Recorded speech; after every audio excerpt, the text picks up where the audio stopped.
Good morning. Good morning, community. Welcome. Welcome to just another day of us getting up, getting into the space, ready to do the work with our good daddy God and our work with each other. I love that we're already greeting. So, good morning to everybody who's here. You can give a quick, tight hug, lean on the love button. Let's surround this space with love and let's jump right into some meaningful work on this morning. I invite you, Yolanda, to turn with me to day number 14, Visible Beyond Skin Deep. I had opportunity to go back and read many of the comments where people were acknowledging that seeing themselves, doing the work of seeing themselves, of being visible again, is sometimes the stuff. And y'all, it is the stuff. But kingdom citizens arise, mature women arise. Good morning, Tracy. Good morning, Tiffany. See everybody running in the room. I invite all of us as we come into the room to go ahead and get to page number 67, day 14, Visible Beyond Skin Deep, as we prepare to get some more insights from Queen Elanore of Aquitaine in Europe. Yesterday, as we were leaving, the takeaway or the assignment was to sit with visibility. So I saw you, Yolanda, make a post about that. Sitting with visibility, sitting for a moment to really process ourselves, to see ourselves, to acknowledge ourselves, to understand the value and the depth and all of that that is on the inside of us, to find our way back to that again. And why is that so important? Because God deemed you, Tony, worth creating. God saw something in you, Brashonda, that was worth allowing to blossom in this world. Jennifer, God made a cognizant, intentional choice when he created you. Like, everybody process these thoughts that I'm saying. Sharice, understanding that you're not a mistake. You're not an accident. The details of who you are, Michelle, is exactly who God created you to be. There is a finished her. There is an established her. There is a complete her that God knew. Understand this. My sister and I were really talking about this the other day, that God knew before you were even formed in your mother's womb. Like, God knew the details of you. He knew your laughter tree. He understood how you would think darkest. He understood your deep level of compassion, Elisha. He understood, Lorena, every choice that you would make. God knew and still breathed his precious breath of life into you, Teresa, and said, come into this earth realm and exist. So there is something significant that is deeper than just my choice, that says I need to be seen. I need to be valued, Swan. I need to be acknowledged and understood. God says it's so. So I'm going to say that that's so. So as we deep dive into Elanore, we were invited to just sit with visibility, to really breathe ourselves in and to understand who we are. So everybody join right back off where we left off yesterday with I see me. Happy marinated birthday, Lee. Everybody say it with me. I see me. I see me. I see me. And the parts of you, again, that we acknowledged yesterday, that's doing the work to see yourself again, we get that. The part of you who says, not quite, but I'm stepping into this confession by faith, we get that. The parts of you that are saying, I'm working to get to that space again, we acknowledge that. But we're worth seeing. And here's what I have for us on today, besides just welcoming you into the community, inviting you to check in, inviting you to really be in this space where we're being better together. I want us to lean into our scripture again, and I'm going to make some very pointed connections for us as we go deeper into this study. It says, one who has unreliable friends soon comes to ruin, but there is a friend who sticks closer than a brother. Proverbs 18:24. Our confession yesterday was God sees me as connected, so I see me as connected. This whole connected piece is going to be important because if we step back and just process this for a moment, there's no one there's no person who makes a conscious choice to say, I am going to link up with people who minimize me. I'm going to choose to be married to someone who doesn't see me. I'm going to intentionally make friendship groups where I feel left out or I feel like I really don't belong. Like nobody really makes that cognizant choice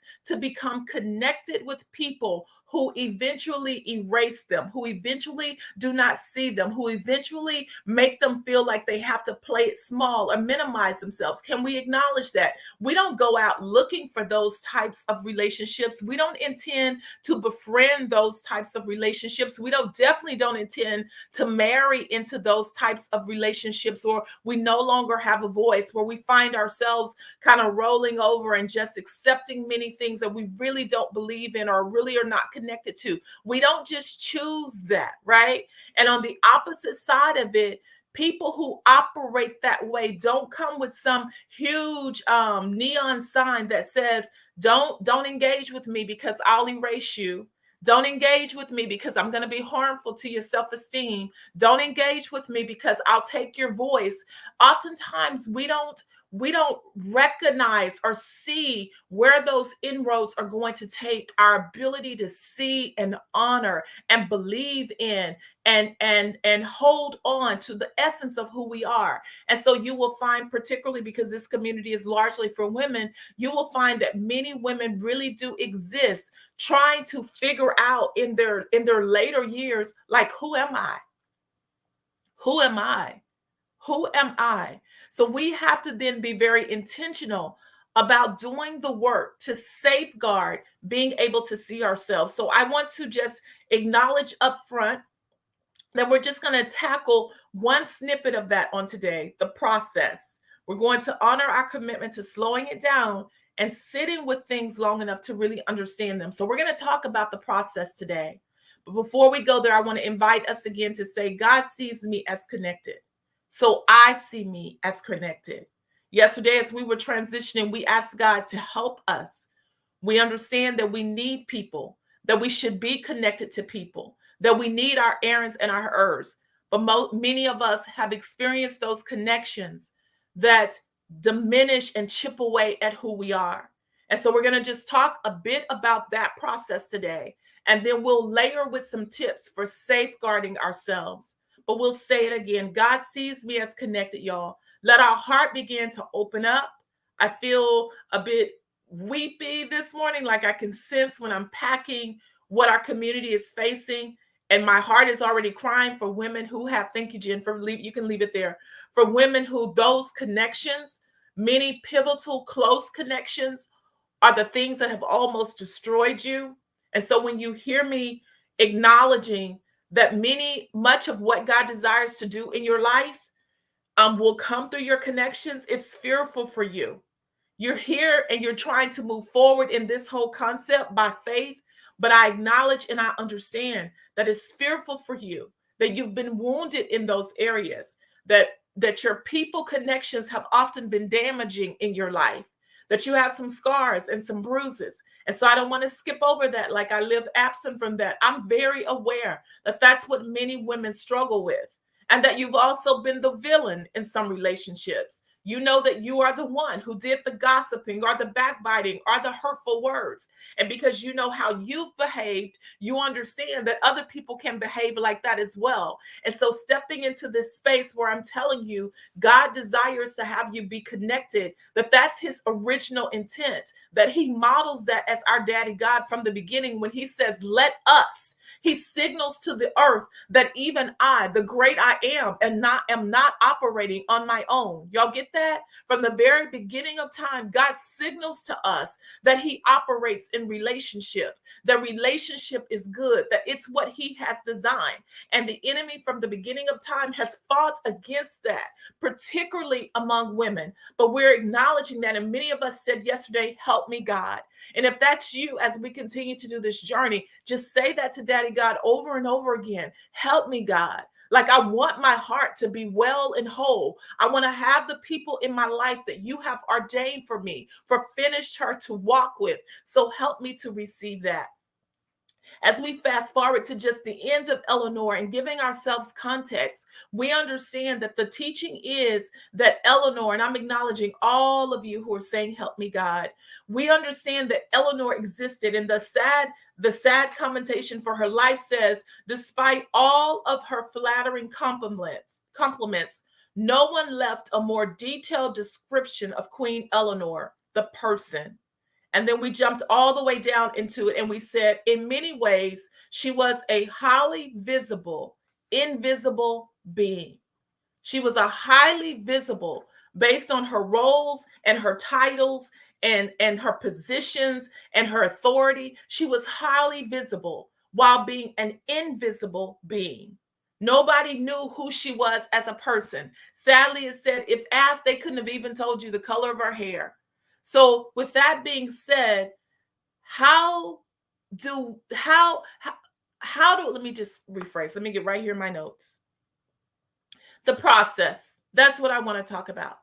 The process to becoming invisible. The process to becoming unseen. How does that occur? How does that really occur? How do we find ourselves in the space where we don't see anymore? And so here's what I'm going to just present just briefly and talk about the process a bit. And if you have particular questions and you're able to jot them succinctly so that I can see and read it, then I'll try to speak to that under each one. But this is our effort to really slow it down and make sure that we understand. So I'm going to just start with giving you this quick slide.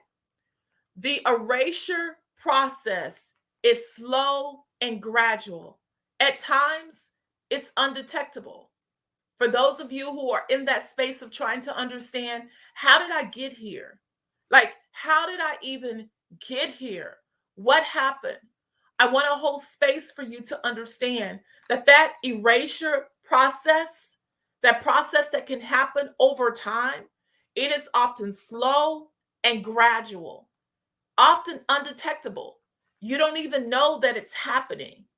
When we're in community, when we're in connection, it is the natural wiring of women to be nurturing, to be accommodating, to be hospitable, to be responsible, especially if you are in the community of wife or children, are just very engaged with the responsibility of caring for another human being. And we find ourselves doing the necessary components of relationship, but we can go overboard. We're going to be the one that makes up the difference. We're going to be the one that, if we've agreed, I cook but you clean, and then the other person perhaps has a late meeting or has to work late or has to run an extra errand, women are often the ones who will say, well, I like my gym class, I like my stretch class, I like to do whatever my hobby is, but I'll forsake that. I'll lay that down because I got to go pick up. I got to go pick up Johnny. I got to take baby girl to Girl Scouts. I got to make sure that mama's okay, especially those of us who have older sibling syndrome. I gotta do this. I'm the single mom. I gotta not go to my favorite this or that because I gotta show up for this, that, or the other. And many of those things are, yes, a necessary, required part of our roles and of our responsibilities. But here's the thing: I am also my responsibility. Somebody say that with me. I am also my responsibility. And that is the piece that we can often forget about. We are busy being responsible to others And we can forget that I am also a part of my responsibility. Everybody breathe that in on this morning. I am also a part of my responsibility. I'm a part of that. I owe it to me to have some boundaries, to have some safe spaces where I can breathe, where I can regroup, where I can be who I am supposed to be. I am also a part of my responsibility. And women deal with all types of guilt and all types of just mommy shaming behind that type of thing, that space where you have to say no and safeguard the part of you that you have on reserve for you. Somebody say it with me again. I am also a part of my responsibility. The erasure process is often slow and gradual. At times, it is undetectable. You just look up 5 years later and you don't even know where you went. You look up 20 years later and you're just gone. The you, the finished her. If you're understanding, you can go ahead and hit the like button. Let me know you're tracking. And I'm going to move past this one into just another one. The erasure process is often politely dogmatic. That was just a different way of saying controlling. The erasure process is often politely controlling. It is often politely dogmatic. Y'all hear me on this? The eraser process, what does that look like? Because sometimes it's not rude and absolute, it's politely dogmatic. It's the engagements, the dynamics that we may be a part of. And it's as simple as me asking Yolanda, hey, Yolanda Smith, where do you want to eat? And Yolanda says, you know what? Right now I'm just trying to get my health together and I'm not doing any fried foods. I just want to go with fruit. Oh, girl, you don't have to have no fruit here. Just try this. Try this. Go ahead and try this. You'll like it. It's your favorite. It's that polite dogmaticness that solicits my input sometimes. Sometimes it doesn't even solicit my input. And then it overrides what I contribute. It overrides it. It's Yolanda, where do you want to eat? I think I want to go to Salada. Ugh, I don't even like Salada. Anybody been there? So then you find yourself saying internally, why don't you just tell me where you want to eat? Instead of asking me for my input, because at the end of the day, you're going to just suppose your input over my input. Just don't ask me for my input. And I'm giving very simple examples so that you can see how it shows up. It's not rude or dynamic, rude or exclusive. It actually has this tempo, Teresa, that seems like it's including you. But over time, it just silences you. If we think about it, there are certain engagements and conversations that you're in it physically, but mentally and intellectually, and sometimes even verbally, you don't even engage in it because you really understand that this dynamic really doesn't value or include my voice. I may be asked the question, I may be sitting, hearing the verbiage of the conversation, but my input, what I really think and what I really feel, it doesn't matter here. And all the while, it's very polite. I want to make sure that you're tracking. Are you following me? If you're getting it, give me a thumbs up, or you can jump down and put some comments in here. It's overriding. Absolutely. It is. It's a sense of, and here's what's interesting about it. It's a sense of soliciting your input just so I can stifle it.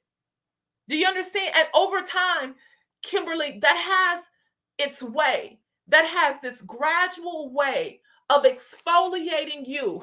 You know how we do that, get that dead skin off? It has this gradual way of exfoliating you from even feeling like I need to contribute.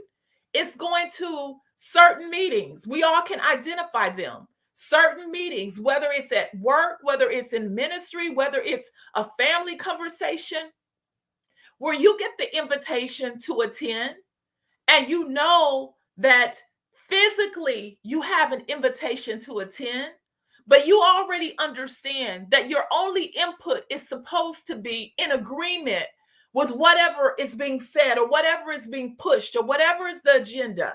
You're not really invited for your critical thoughts. You're not really invited for your input. You're not really. And so, over time, existing in those spaces teaches us to stop bringing all of who we are to the table because it's not accepted. Stop bringing all of your thoughts to the table because I really don't want to hear it. Stop saying what you really think about that thing because that's not really the right answer. That erasure process is often politely dogmatic. It's politely. It never told you, Alice, to shut up. It never told you, Deborah, don't bring your input. But we all understand. What did you say? Soliciting to stifle. Absolutely. Sometimes it's a way of just seeing where your head is, seeing where your thoughts are, so that it knows better how to silence you. I'm giving us this context because we're going to really talk deeply, more deeply about these connections. But I wanted us to see first, before we get into these connections, where the Bible says that these unreliable connections can bring us to our ruin, where we really understand that these connections often do not come with these big announcements that will say, I will erase you. I will cause you to second guess yourself. I will chip away at your self esteem. I will cause you to second doubt. I will get your gut to feel like you really don't know what you're processing and what you're thinking. Stay with me long enough and you'll never believe what you think about something. I'll teach you how to shut up. I'll take your voice. These connections don't do that. But over time, the process of being engaged and in those dynamics, they can cost too much. We can wake up and we're no longer here. Are you understanding? Now, here's the one that's most vital and not most vital, just a bit harsh. And so I saved it and we're going to wrap up and pray and we'll be right back. The eraser process is often, y'all hear me, a smoking gun. It's distracting. It's a subtle exchange of internal peace for external peace. Read it with me aloud in your homes. Take a screenshot of it if you need to. The erasure process is often a smoking gun. It's distracting. It's a subtle exchange, and I even need to say, or a loud exchange of internal peace for external peace. Y'all read that one more time for yourselves. Take whatever notes you need to get off of it. Somebody's saying, I feel that. It's a smoking gun. Y'all, and so what do I mean by that? What does that look like to say that it's a smoking gun? In the process of being erased, that erasure process is often a smoking gun. It's the thing that makes the loudest noise. And so it has me chasing that thing to try to make that thing okay, even at the expense of saying, I will give up my internal peace so that it can feel like we have external peace. So if I bring up this particular issue and you don't agree with this particular issue that is of concerning to me, this is my voice, this is my thought, this is my critical insight, this is what I bring to the table. And because whoever I'm in dynamics with, whether it's an ex, whether it's a current, whether it's a friend, whether it's a colleague, instead of addressing this issue, you bring attention to some other variable, and I'm now no longer expressing or talking about this particular thing. I'm now chasing after whatever it is that you've brought up, and it's distracting. And before long, I realized I no longer am even addressing what I was trying to bring to the table, because I'm over here chasing down whatever issue it is that you've put in front of us as if it's the priority and if it's critical. So I want to talk to you about our visions and our dreams for this family. And now you distract from that and you tell me you don't like my tone. And now we're in a whole dialogue and argument and confusion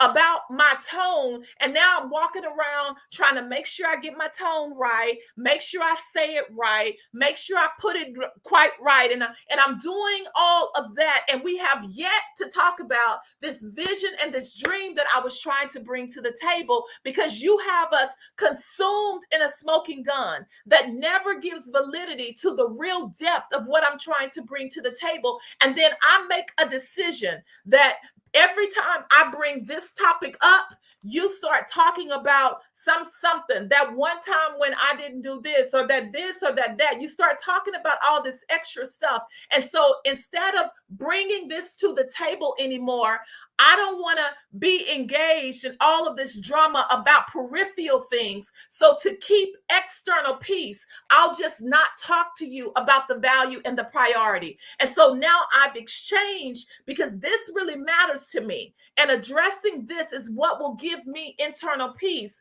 I'll stop addressing this and forsake my internal peace so that you'll stop causing confusion about peripheral things that really don't mean anything. Are y'all tracking? Because I'm really trying to break that down. What does that look like? Are you tracking with me on this morning? It is a subtle exchange of my internal peace so that I can have perceived external peace, so that I can calm whatever upsets the colleague or upsets the supervisor or upsets the spouse or upsets the kids or upsets the parent or upsets the leadership, so that I can be at peace with you all externally. I give up my internal peace. I stop bringing my voice. I stop bringing my ideas. I stop making noise about what matters to me. I give up my passion. I give up my cause. I stop asking those critical questions. I quiet myself. And then I go home, or I settle with myself, and I realize I have no internal peace, but externally, everybody's good. Externally, everybody's all right. But Gena and what matters to Gena is no longer on the table. What matters to Mary is no longer on the table. What is critical for Alice is no longer on the table, because all we're doing is trying to exist in dynamics, making sure that there is external peace at the cost of our internal peace. Did y'all track? Because that was a lot, and we're going to talk about it. How do I really recognize that process that is happening and do the bold, courageous, often vulnerable work of setting some boundaries that says, I'm not going to give up all of me to acknowledge all of you. I'm not going to lose sight of what I hold important, what's my core, what centers and grounds me. I'm just not. How do I get the boldness to not slowly be erased in the connections that I dwell in? Are we here? I see someone saying, not just existing. Everybody is good except for me. Yeah, that's the process. Again, I'll start where we left off. I don't think there's a woman in this world that just gets up and says, over time, I just want to be invisible. I don't want to know what I like. I don't want to know what I want to do. I don't want to pursue my dreams. I don't want to understand what triggers me. I just want to exist. I don't want to have a favorite color. I don't want to, choose the place that I want to go.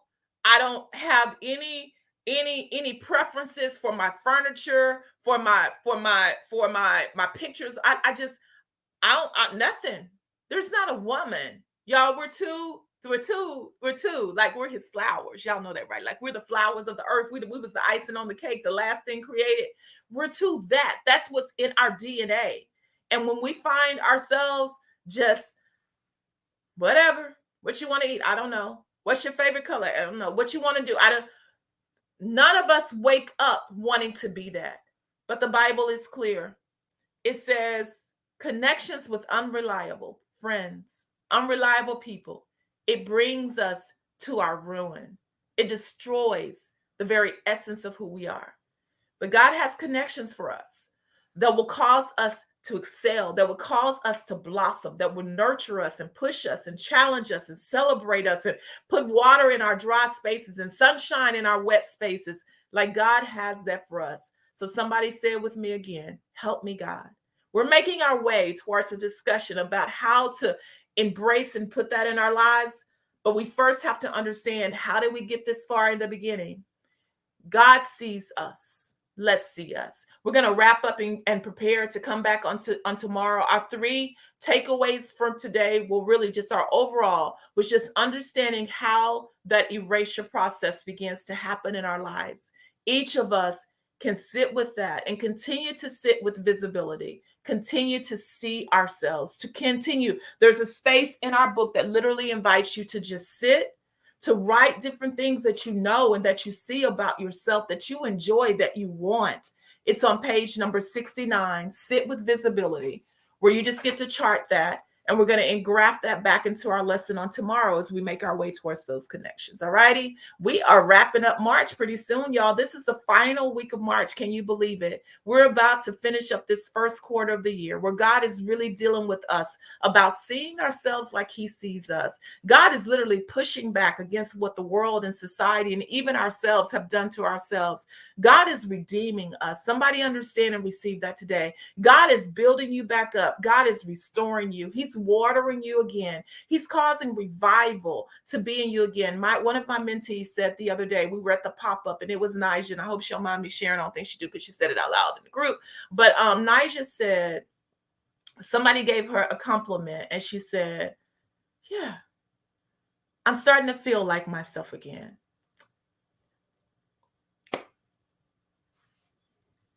All the feels. All the feels. She didn't even know that, but I felt it in my heart. Like, yes. And she's in her 20s, so yes. Yes, because the world does that, y'all. I'm sure there are other women on here who can relate. When you've had that experience of like feeling like yourself again, finding yourself again, relating to yourself again, liking yourself again. God is doing that again, y'all, again. So receive that on today, that God is doing all of that. And we're going to feel and breathe and move and actualize that self that he desired, that self that he established. It's going to do that. Let's be in agreement with that by saying, again, do it in me. And if you've never felt it, there is an again, because God created that her before you were even here. So God, do it again in Jesus' name. Do it again. Yeah. So I'll see you right back here in the morning. I will post it. Someone, I see you, Sarah. I love you, friend. Again. Let me just post it again. Let me post it again. If you're still desiring to give for the month of March, because we're almost here at the end. If you know you've been coming, enjoying, I'm calling these now these whole group therapy sessions. If you've been enjoying it, make sure that you give. I'll put the link back up, but it's very easy. It's www. Sarah, type that. Because the folk be asking me, can I give them the giving link? Like it changed from month to month. It's the same link for the past. We've been doing this since April 2020. So it's the same link. Can somebody put it in the thing? It's just www.drgenalyn.com. There is literally a button that just says do a single contribution. And I'm so proud. I got some people who signed up to be monthly contributors. Just do. Thank you, Sarah. It's literally right there. I know to be acting like they can't find it, Sarah, but it's right there. So if you still desire to do that, I see several of you putting it. It's there. It's simple, and you can give to the community. All right. I'll see you here in the morning for what we're gonna say, session number 2, 3, or 4 on this seeing ourselves. All right. As always, I honor the greatness that's on the inside of you. See you in the morning.